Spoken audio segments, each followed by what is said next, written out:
Howdy folks, this is the Solo Gamer.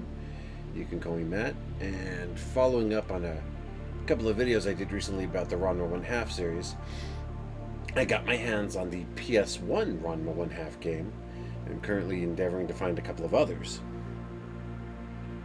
However, before we get to that, it's almost done installing, so we'll get to that in a minute. I did want to share one other NES game I grabbed the other day that I never got around to demonstrating. It'll be real quick, I'm not going to play for long, but Milton Bradley, better known as a very well-known, shall we say, board game manufacturing company as well as a toy company, actually came out with a game or two that I recall, but this is the one I remember most clearly, Captain Skyhawk.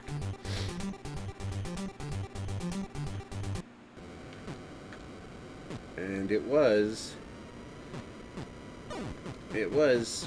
for its time, like, it was a dang good little shooter. Like, nothing special, mind you, but certainly nothing bad either. Was hard, I will give it. Anyone who played the game will tell you this game was a challenge.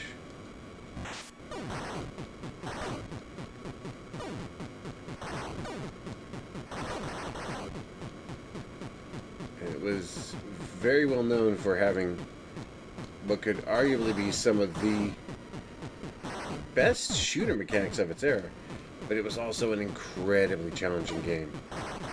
God, I must have tried to beat this game dozens of times, and it was admittedly very hard.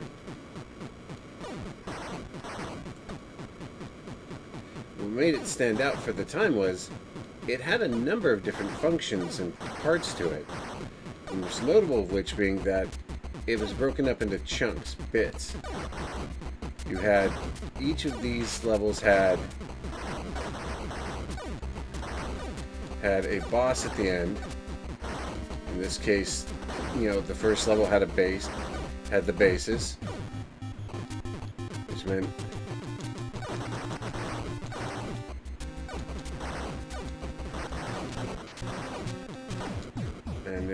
and it was very challenging because the game's controls were very floaty for its time.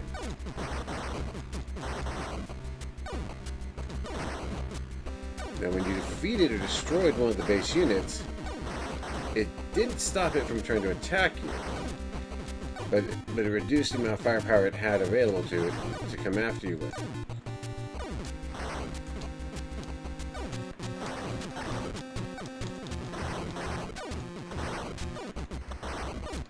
But if you managed to defeat the first phase, you got to the second level, and you earned credit and points for every level you completed. Now here was the second level where you play the Afterburner knockoff. And it was, by all accounts, decent enough, if not exactly the most visually impressive. But it did a decent enough job and handled itself fairly well. I'm just trying to get through this so I can show you the third phase, which often was the gatekeeper for the game. I don't remember what the requirement for this was. Like, did you have to take down a certain number of bad guys, or...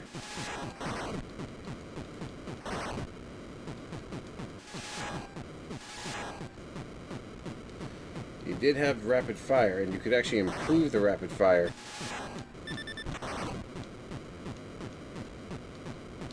But you did have a limited number of weaponry, so it's usually better to use your guns if you could. I think you had to get through a certain number of targets, and once you destroyed a certain amount, you got to the next phase. I forget what the phase was. There we go. Okay. And here's the hard part, docking with the station.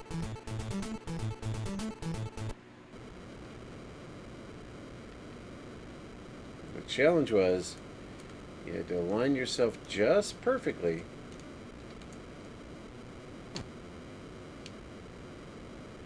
and then time it so you got in on the rotation.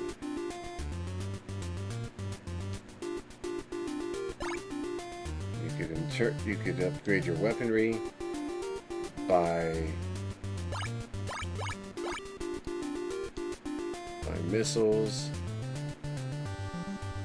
by bombs, and then the whole thing, and then you'll launch out of the station, and the whole thing repeats again. So, and the main objective was to do 4 of these missions, with each one having slightly different. With each of these having slightly different requirements.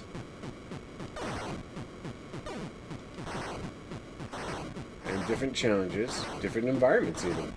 Which, to be fair, was a bit of a shock for like that era. Like that was uncommon back then.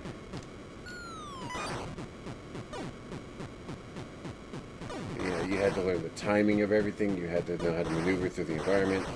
You had to avoid the incoming fire. It was a challenge for the era.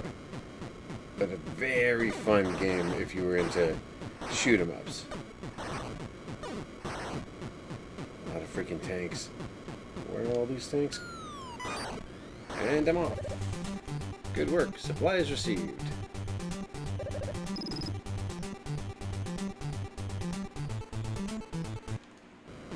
Destroy fighter planes. And now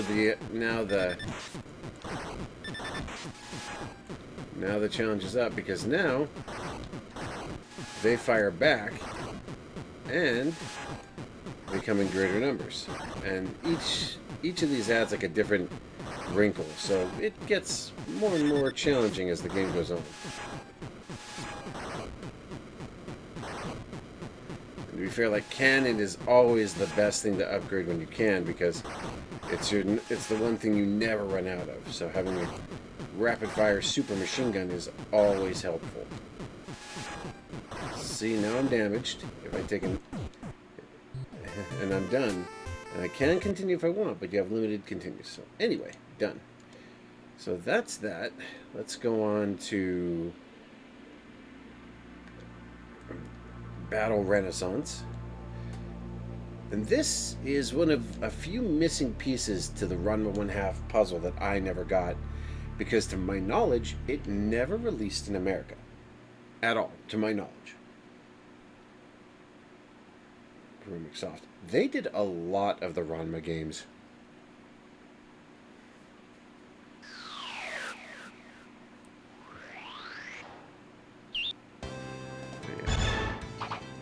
Burst mode, story mode, battle mode. What's battle mode?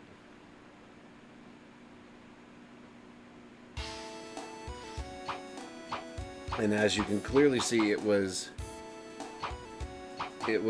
the very early days of 3D animation and 3D design work. Like this was exceptionally primitive. It was very early on in the PlayStation cycle, I believe. I have to check its release date, but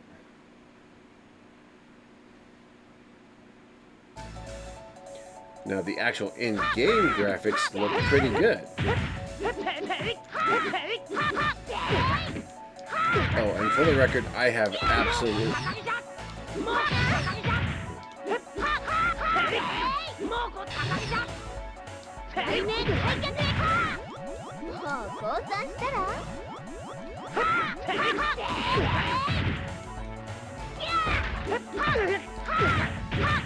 For the record, I have no idea how to play this. I have never played this in my life. She is incredibly aggressive. Which, I mean, based on the show, that's actually accurate.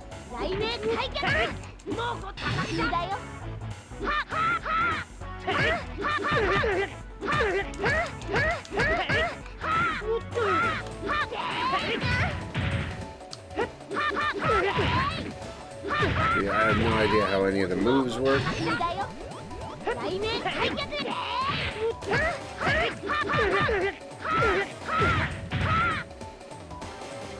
And no, there's no move lists. This is early 3D. This is early 3D fighting game action. This was before any of that jazz was commonplace.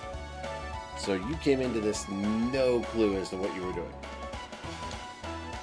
And to be fair, like, I have never played this before in my life. I have no idea what I'm doing.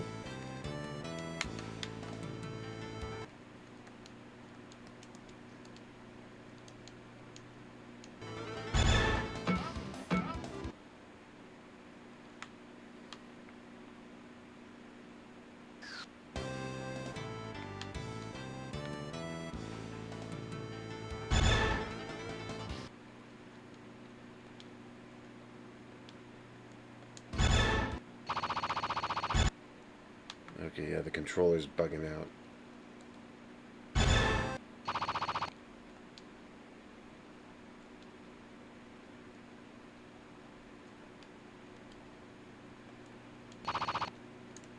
That was weird. Yeah, let's reset it. But yeah, like, this was one of those games that came out like massively early in the game, in the 3D gaming sphere, and I think it kind of shows.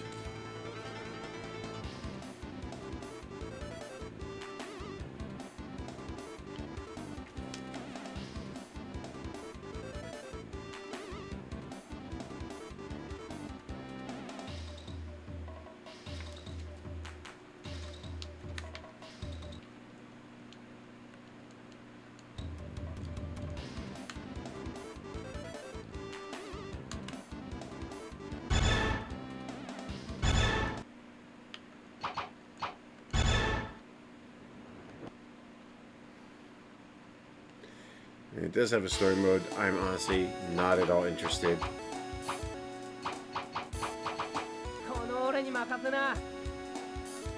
I just want to check out the system and see how it actually plays, because, like I said, never played this. Yeah, don't care.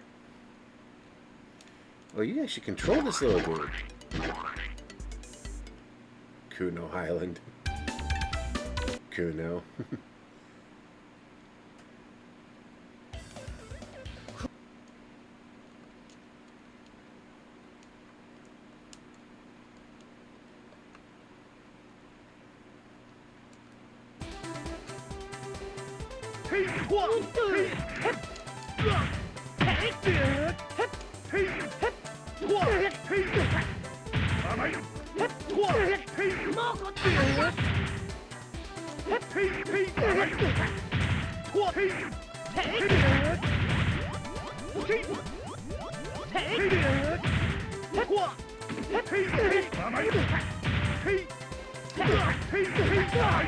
So yeah, I definitely have to spend more time getting into this game to really have an idea as to what it is. But I noticed it's not the only one of its kind. Like, there is a ton of these old school weird Japanese games that I really need to look into. This is Last Blade. I recognize Last Blade. Savage Rain. These are all Neo Geo CD games I'm looking for. Super Chinese Fighter. That was a Super Famicom game. Vampire Networks. Networks. What's that on? Yeah, that was on PlayStation. Okay, that too. But yeah, I have a ton of stuff on my list that this is all part of, and then I'm trying to run down on my own. But yeah, it's pretty neat stuff. Like, there's a lot of games that never really made it across the sea that should be on everybody's list. I wish I could find a decent translation of the movesets. I'll have to hop on GameFAQs for that, but yeah, my PlayStation collection continues to expand. And I will be doing more work with this because while I have been able to play it on PC, I'm not sure I can capture it. I haven't tested it yet. But either way, I'll be signing off for now. This is just going to be a quick little video to show off Ranma real fast and Captain Skyhawk. As I pick up a few more odds and ends, I'll be moving forward. But yeah, like the recent acquisitions have been pretty neat. I'm actually kind of pleased. There's definitely a lot of really great games. I highly recommend any PlayStation fan who's also a shooter fan needs to get Einhander. But like if you look at Einhander, it came out near the end of the life cycle. This one came out 2 years earlier, so it is kind of it. The CGI looks outdated. The actual graphics look great for the time it came out, but yeah, it's definitely one of those things where you can definitely see the progression of technology. This one's from 1989, and it's a pixel. It's pixel based. This one's from 1992. It's full motion video. This is from 1997. It's 3D graphics. It's funny because at the same time this was coming out 2 years earlier, they released the Mighty Morphin Power Rangers game 2 years before that, the Turtles. So you can see how rapidly this stuff advanced and grew and just expanded. It was pretty impressive for its time. But I do feel like it's reaching the point now where the games industry isn't moving as far or as fast as it should. Definitely need to get more Neo Geo CD games. But either way, yeah, gonna pack it in for now. Now I got some Star Trek Online to do, and then I also have. I want to hop back on and do a test run on if I can do the recordings for the PC version of Wing Commander or not. I'm doubtful, but I want to try at least. So, anyway, I will see you next time. This is the Solo Gamer, Matt, signing out.